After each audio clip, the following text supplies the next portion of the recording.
1/3 of the Quran, 1/3 of the Quran is addressed to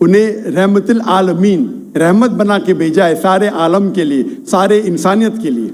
وہ بے شک ہے, اس پہ کئی کتاب لکھی گئی. اگر آپ کو مسلمان نفرت سے دیکھتے ہیں, اس کی وجہ جاننا ضروری ہے.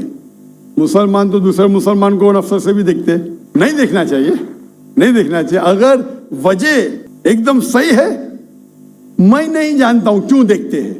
اگر میں ایک شخص کو دیکھوں گا جو ایک لڑکی کو چھیڑ رہا ہے تو مجھے بھی اس سے نفرت آئیں گی, چاہے وہ مسلمان ہو, چاہے ہندو ہو, چاہے مسیح ہے. آپ سمجھے نا؟ تو اس وقت مجھے ہدایت دی گئی ہے, اگر ایک انسان کوئی خواتین یا کوئی لڑکی کا بلاತ್ಕಾರ کر رہا ہے یا زنا بالجبر کر رہا ہے تو رحمت کیا کہتی ہے؟ ارے رحمت العالمین. کیا بولیں گے؟ السلام علیکم بولیں گے آپ اس کو؟ کیا کہیں گے؟ اگر آپ بلاತ್ಕಾರ دیکھ رہے, زنا بالجبر ہو رہا ہے, آپ کیا کہیں گے؟ میں مسلمان ہوں, السلام علیکم. اللہ کے رسول کی حدیث ہے, اگر کوئی برا چیز دیکھتے ہیں تو ہاتھ سے روکو, ہاتھ سے نہیں روک سکتے تو زبان سے روکو, زبان سے نہیں روک سکتے تو دل میں کوسو. یہ مثال دے رہا ہوں میں نہیں کہتا ہوں کہ آپ برے انسان ہیں, میں نہیں کہتا ہوں کہ آپ غلط کام کہہ رہے, لیکن اگر کوئی مسلمان, میں آپ کو نفرت کی نظر کے دیکھ رہا ہوں, جاوید بھائی میں آپ سے محبت کرتا ہوں, جاوید بھائی میں آپ سے محبت کرتا ہوں, on the microphone please, on the microphone. I love you too. خلاص. تو آپ یہ جنرل سٹیٹمنٹ دینا کہ مسلمان مجھ سے نفرت کرتے ہیں, میرے لیے گالی ہو گئی نا. نو سر, معذرت, میرے اکیلے ساتھ نہیں, میرے تو بہت اچھے اچھے دوست ہیں, بلکہ بہت سے میرے دوست ہیں. ماشاء اللہ. اجتماعی طور پہ کوئی ایک آدمی غلطی کرتا ہے تو ہمارے چرچز کے اوپر چڑھائی ہو جاتی ہے, ہمارے سامنے ہمارے ایمان کی دھجیاں اڑائی جاری ہوتی ہیں, اور ہم خاموشی سے ایک گیدڑ کی طرح کھڑے ہو کے دیکھ رہے ہوتے ہیں, کیونکہ ہمیں یہ نہیں سکھایا گیا ہے. میں اجتماعی بات کر رہا ہوں. ابھی پچھلے دنوں یہ پورا مجمع جو ہے پورا ہے. بھائی صاحب یہ سوال جواب کا سیشن ہے, تقریر کا سیشن نہیں ہے. تقریر کے سیشن کے لیے آپ ایک ہال ہائر کر سکتے. آپ کا سوال آپ نے پوچھے, میں جواب دیا. اگر کوئی شخص بنا وجہ آپ سے نفرت کرتا ہے تو غلط ہے. اور قرآن کی تو آیت ہے, جتنے بھی غیر مسلمان ہیں سب سے قریب ہے جو نصارہ ہے. اگر آپ کچھ غلط کام کیے اور کوئی نفرت کرتا ہے, وہ بھی قرآن کی آیت ہے. قرآن کی آیت ہے سورہ نمبر 41 آیت نمبر 34 سورہ فصلت چیپٹر 41 ورس 34. اگر کوئی آپ کے ساتھ برا برتاؤ کرتا ہے اس کا بدلہ اچھائی سے دو. جاوید بھائی میں آپ سے بات کر رہا ہوں, اگر کوئی آپ سے برا برتاؤ کرتا ہے تو قرآن فرماتے, اللہ تعالیٰ فرماتے, ان سے اچھا برتاؤ کرو. آپ کو کیا پتا کہ آپ کا دشمن آپ کا دوست بن جائیں گا. جو قرآن کی آیت ہے سورہ فصلت سورہ نمبر 41 آیت نمبر 64. تو اگر کوئی مسلمان قرآن پہ عمل نہیں کرتا ہے تو وہ نان پریکٹسنگ مسلم ہوگا. مطلب ہر مسلمان تو میں نہیں کہہ سکتا اچھا ہے, اور اگر کوئی ایک شخص کوئی غلطی کرتا ہے, آپ جیسا کہیں کہ پورے قوم پہ چڑھاؤ کرنا بالکل غلط ہے, اسلام میں بھی نہیں ہے. اگر کوئی ایک شخص غلطی کرتا ہے اور وہ سزا کا حقدار ہے, اس کو سزا ملنا چاہیے. اس کا مطلب نہیں پوری قوم. انفیکٹ اگر آپ ہسٹری پڑھیں گے, آپ تاریخ پڑھیں گے, آپ تاریخ میں پڑھو, چاہے وہ 6 صدی کی ہو, 7ویں صدی کی ہو, 8ویں صدی کی ہو, آپ دیکھیں گے سب سے محفوظ اگر کوئی جنرل دین کو فالو کرنے, وہ اسلام کے رول میں. اسلام اگر رول کر رہا ہے اس شہر کو, تو جتنے غیر مسلم تھے وہ اپنے آپ کو محفوظ سمجھتے تھے. کیوں؟ اسلام میں ہے کہ آپ کو اسلام قبول کرنے کا کرو, نہیں کرنے کا نو پرابلم, ایک جزیہ دو. یہ جزیہ کچھ بڑی اماؤنٹ نہیں, آپ کے انکم ٹیکس سے بہت کم ہے. جزیہ مطلب آپ مانتے ہیں کہ ٹھیک ہے آپ کو اسلام نہیں قبول کرنے کا, لیکن میں آپ کے اندر پناہ چاہتا ہوں. تو جزیہ ٹیکس آپ دیتے, آپ قبول کرتے, اور جب جزیہ ٹیکس دیتے آپ کو پروٹیکشن ملتا ہے. اسلام میں کہتے ہیں ذمی,